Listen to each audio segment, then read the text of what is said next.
Hello, hello, hello. Welcome back. Today, I am reading day 5. If you're as excited as me, you are awesome. I wake up to Caio's voice whispering to someone on the phone.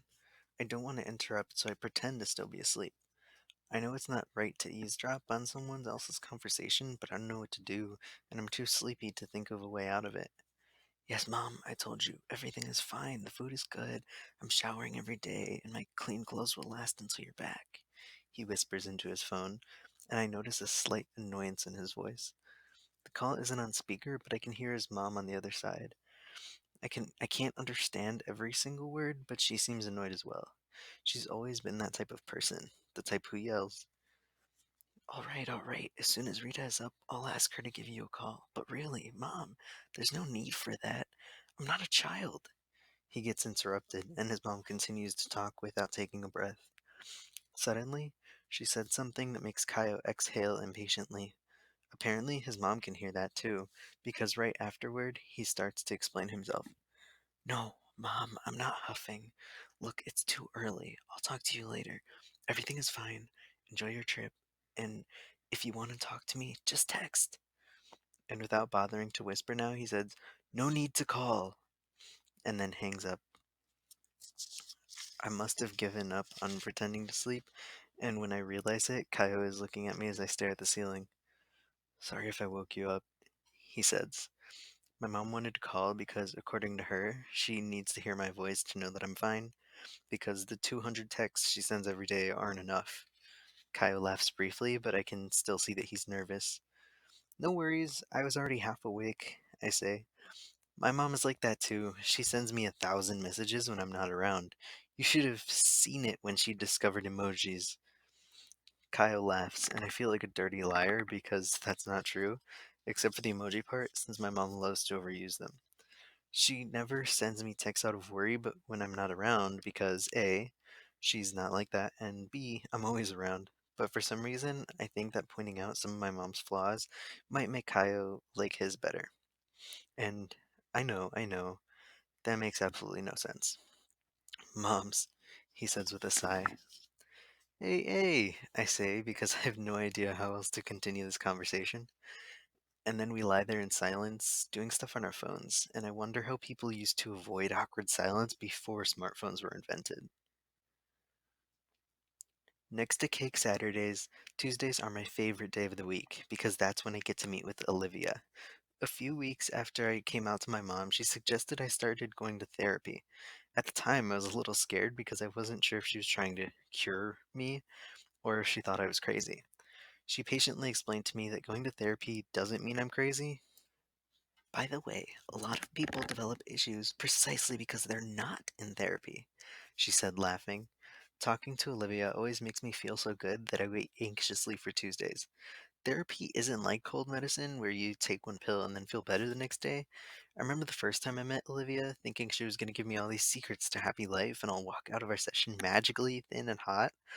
That's not how it works. It's a long journey. But trust me, this story would be twice as dramatic and 3 times more self deprecating if it weren't for my therapist. I leave right after lunch, and when I get to her office, Olivia is waiting for me with the same smile she always wears. She's black and the tallest woman I've ever seen in my life. Her thick curls are always wrapped in a different way with her scarf, and her clothes are always very elegant. I've never asked about her age because I don't think there's ever a right time to do, but I suspect she's about 40 something. She doesn't look like she's in her 40s, but more like someone who tells you she's 40 and then you're surprised because you would have guessed 30. Olivia's office is small but very cozy. There's no chase lounge or like in the movies, to my disappointment, but there's a big, comfortable armchair. I don't feel as large sitting on it. On the wall next to the window, there's a shelf with a bunch of knickknacks. Most of them are little dolls sitting on a couch near a little sign that says psychology. Of all of them, only one is black. I guess that says a lot about the knickknacks industry. So, Felipe, how's your week been? Olivia asks after welcoming me and offering water, coffee, yogurt, and hard candy. I pop a candy in my mouth as I think of where to start. This week has been a whirlwind because nothing ever happens in my life, and then suddenly everything happened. In our sessions, I usually talk about my problems in school or how I managed not to cry for 4 days straight, but today I have a lot to say, so I spill it all out. I tell her about Caio staying with us and how his presence makes me feel completely desperate. I tell her about how awful I felt when he saw me wrapped in the towel. I think about mentioning Caio in his pajamas, how the most gorgeous sight in the world, but I leave that part out because it's the kind of stuff that sounds ridiculous in your head, but even more ridiculous when you say it out loud. I decide to keep Caio in pajamas all to myself. Instead, I tell her about the red shirt he picked out for me and how I'd like nothing more than to talk about him any and all things, but I can't because I always end up deciding that I don't have anything interesting to say. Whoa, Olivia says as she looks at her notes. A lot's happened in the past few days, hasn't it? But let's take it one step at a time. First of all, I'm so proud of your evolution, Felipe. You were able to talk to your neighbor, and that's wonderful. The difficulty I have socializing with others my own age is something we've worked on together since our first session. But our conversations are a little short, and he thinks I'm weird. I answer, refusing to accept her compliments. One step at a time, Felipe, she repeats. This first interaction between the two of you is important because if you're open to dialogue, that means something. Do you feel comfortable around Kaio? She asks, her hand on her chin as if she were Sherlock Holmes investigating a suspect.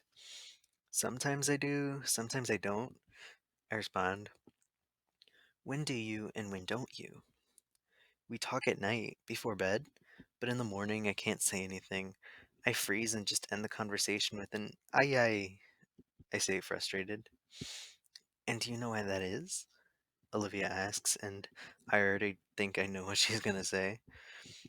I think I do. In fact, I'm almost positive I do. At night in the dark, I feel safer because he can't see me. That's an interesting conclusion, she says. And do you intend to spend the next few days talking to Kaio only at night, ignoring him during the day? No, no, I say a little loud, maybe trying to convince myself more than her. I want to talk to him the whole day, in a healthy way, of course. You get what I mean. She laughs a little, and I keep talking. I don't know what's up with me. When I look at him, the words don't come out right. But in the dark, I can talk without thinking about it. Felipe, I have an exercise for you this week, she says. And I roll my eyes because I fail most of the exercises she gives me. Olivia gives me a number of them. They're like challenges that I have to accomplish every week. Usually silly things, such as saying good morning to a classmate who's never spoken to me or taking a different route to class. Others are harder, like not staring at the floor when the guys at school call me names. You're going to try and establish dialogue with Kaio, and you have to be the one to start the conversation in the daytime. Do you think you can do it? Yes, I lie.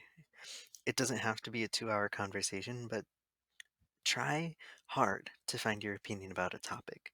Show how you really feel. Don't try to shape your opinion on what you think Kyle wants to hear. Be honest, she instructs, and I think I should probably ask her for a pen and piece of paper to write down all the rules of the challenge. I miss the good old days when the exercise of the week was to talk with a mirror. Okay, Olivia, I swear I'll try hard, but I never know where to start. I don't know how to begin a conversation, and it always makes me so anxious. Once I even Googled how to start a conversation on Google. It's no use, though the results sucked, I say, and my drama is so genuine that I don't even feel guilty for using the word sucked in therapy. Felipe, don't be afraid of starting the wrong conversation. If that happens, you can try another time. Talking about things you both like is interesting, but to be honest, I'm personally much more interested in hearing about experiences that aren't my own. Conversations that teach us new things are the best ones, she says, and I write down that sentence in my head because it's good. What do the two of you have in common? I consider it for a second and then start a list. We're both 17, we're both gay, and I can't think of anything else. Okay, and what is it that the two of you don't have in common? Ah, that's an easy one. We don't go to the same school. I'm fat and he's not. My mom is wonderful and his mom. Well, she's a bit much, I say with a quick laugh. Very good. Give that some more thought on your way home. Think about ways to open up and show him your opinions about things. But don't forget that this exercise is about you and not just Kaio. What will determine your success in this exercise is your willingness to have a conversation, not Kaio's opinion about what you talk about. Are we good for today? She asks, getting up from her chair. That's her way of saying our time is up. Olivia walks me to the door, and before I walk out, she puts her hand on my shoulder. Felipe, one last thing. When you're talking, don't hold back your smile. You look good when you smile. I don't really know how to process that information, so I answer with a question. Now you're giving me tips on how to flirt too? She laughs. Just this once. I won't charge you for that one. And, for God's sake, you're 17 years old. Don't use the word flirt. No one talks like that anymore. I leave her office with a smile, but it fades away after 2 minutes because I realize that I will inevitably fail at this week's exercise. I spend the next few hours trying as hard as I can not to go straight home. I take a walk in the town park, but there's nothing new to see. The same retired gentleman playing chess, the same pigeons eating breadcrumbs by the lake, the same children running after said pigeons who, poor things, can't eat their breadcrumbs in peace. I try to turn each scene I observe into a possible conversation topic with Kaio. Most of the ideas I have are very bad, but organizing my thoughts like this helps me keep my anxiety in check. In a small town as small as mine, it's hard to take the scenic route anywhere. Everything is way too close. I go to a newsstand, read some comics, and leave without getting anything. I go to the bookstore and buy a book I don't need. I go to the coffee shop and read at a table by the corner until an employee starts giving me stink eye because I've been here over 2 hours and all I got was an iced tea. I don't have money to buy anything else because I spent it all at the bookstore, so I decide I can't avoid going home forever. Also, it's late and I'm starving. When I finally get home, my mom doesn't seem to notice that it took me an extra 4 hours to go to the therapist this time. Kaio's mom probably would have contacted the FBI, but my mom isn't like that. She and Kaio are laughing about and talking in the kitchen while she cooks dinner and he does the dishes. We haven't set the table to eat in the kitchen since Kaio first got here. Tonight is no different. The three of us eat in the living room, sitting on the flowery couch watching TV. The couch is small, especially when you consider the fact that I take up the space of two people, but when I'm there with the two of them, I feel comfortable. My mom tells me that she spent the afternoon painting with Kaio, and they start laughing when she says that unfortunately, he doesn't have the talent for it. I enjoy their company, but I don't say much during dinner. All I want is to go back to the room, turn off the lights, and wait until Kaio comes in so we can talk. And believe it or not, that's exactly what I do. It's not even 10 p.m. and I'm already in bed.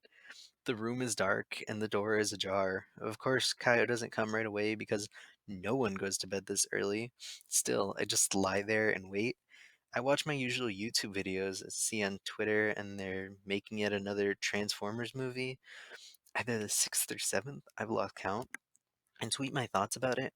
Who asked for another Transformers? I get distracted enough that I'm surprised when Kyle walks into the room quietly. I think he just got out of the shower because the room is suddenly filled with the smell of his soap. That's right, he brought his own soap, and now I'm used to his smell in the bathroom.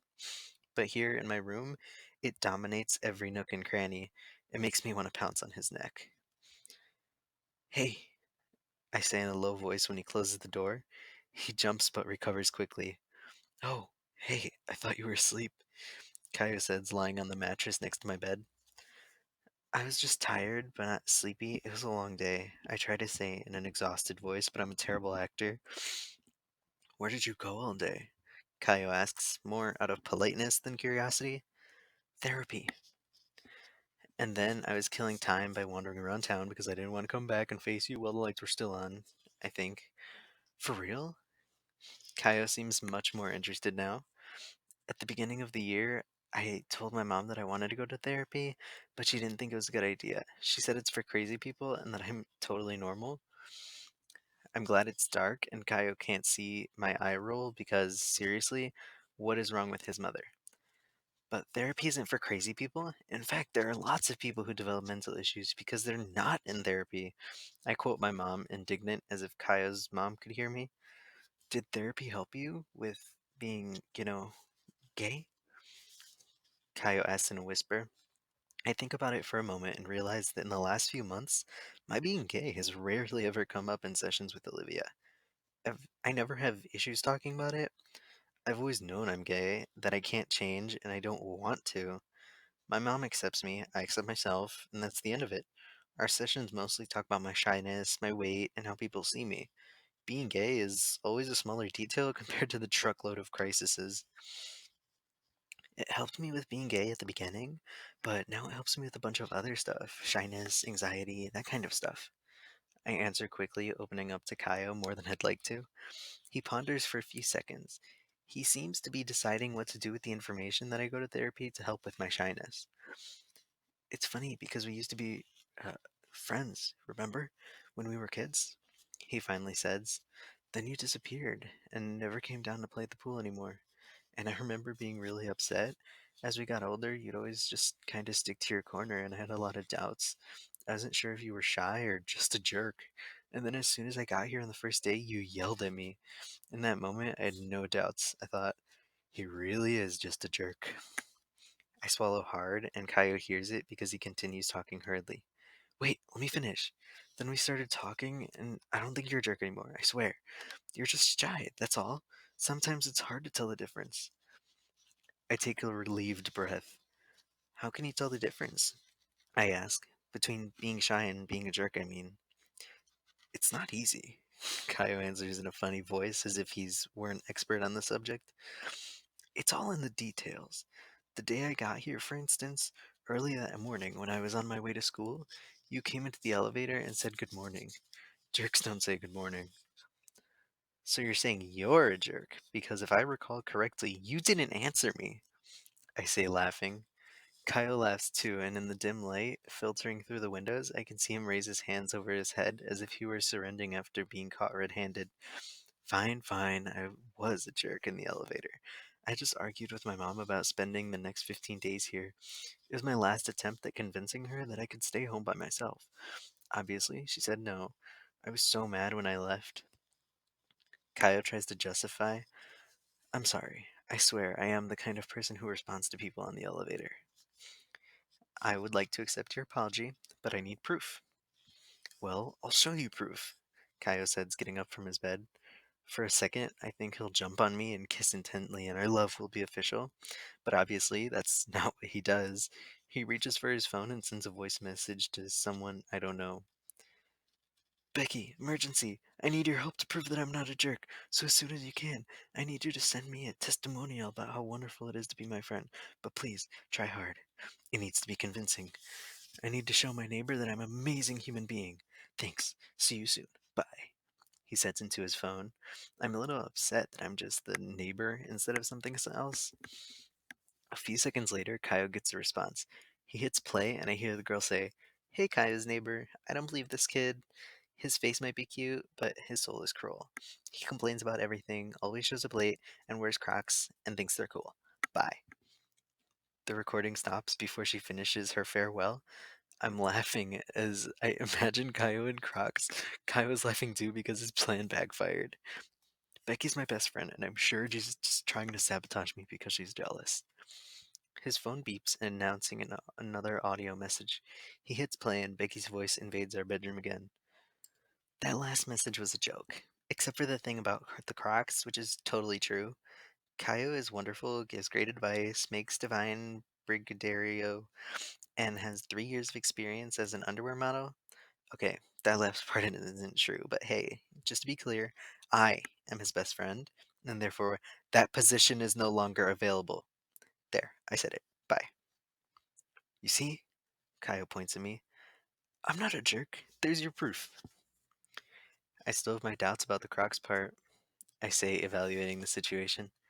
Dude, Crocs are basically slippers that you can wear outdoors. Why not wear them? He counters, and deep down, I think it might make sense.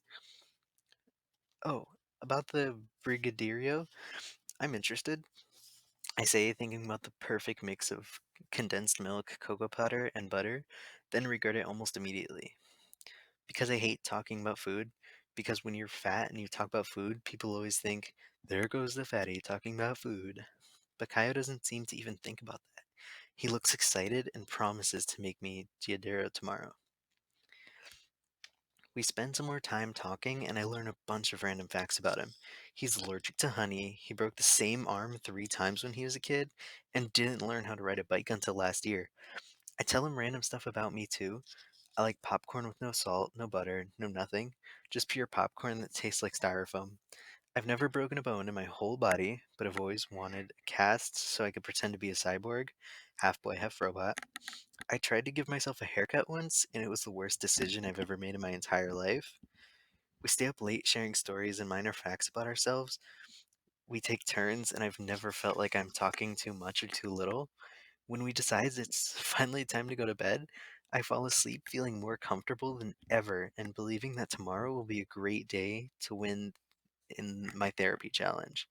Having a conversation with Kaio is the easiest thing in the world. And that is the end of day 5. Whoa. It feels like so much has happened between them, but at the same time, it feels like there's been absolutely no progress and it's killing me. But still, either way, please come back tomorrow for day 6.